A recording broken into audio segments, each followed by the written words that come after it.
আজ করব মানকচু দিয়ে ট্যাংরা মাছের ঝোল। যারা যারা কচু খেতে পছন্দ করে না তারা আমার এই ভিডিওটা দেখে একবার ট্রাই করবে, অবশ্যই কচু খেতে তাদের ভালো লাগবে। তো প্রথমে দেখো এখানে ট্যাংরা মাছগুলো ভালো করে ধুয়ে তাতে নুন হলুদ মাখিয়ে নিয়েছি।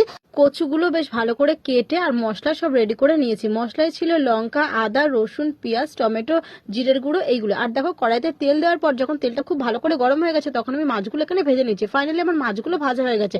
মাছ ভাজার তেলে আমি পেঁয়াজ ফোড়ন দিয়ে পেঁয়াজটা যখন লাল লাল করে ভাজা হয়েছে তখন আমি কচুগুলো দিয়ে দিয়েছি। কচুগুলো বেশ ভালো করে নাড়াচাড়া করে তাতে একটু নুন আর একটুখানি হলুদ দিয়েছিলাম প্রথমে। কচুটা প্রায় ভাজা হয়ে এসেছে তখন আমি মশলাগুলো এতে দিয়ে দিয়েছি। তো মশলাটা দিয়ে খুব ভালো করে কষিয়েছি আর এতে নুন আর একটু হলুদ দিয়েছি। মশলাটা ভালো করে কিন্তু কষাতে হবে, মশলাটা কষানোর উপরে রান্নাটা ডিপেন্ড করছে। তো দেখো ভালো করে আমার মশলাটা এখানে কষে গেছে। এবার আমি এতে জল দিয়েছি, জল দিয়ে যখন ঝোলটা ফুটে গেছে তখন আমি মাছগুলো এর ভিতরে দিয়ে দিয়েছি। আর কচুটা কিন্তু একদমই গলে গেছিল আর কচুটা খুব খেতে ভালোও ছিল। তো মাছগুলো এখানে দিয়েছি, ঝোলটা আমার ফুটে গেছে। ফাইনালি রেডি হয়ে গেছে মানকচু দিয়ে ট্যাংরা মাছের ঝোল।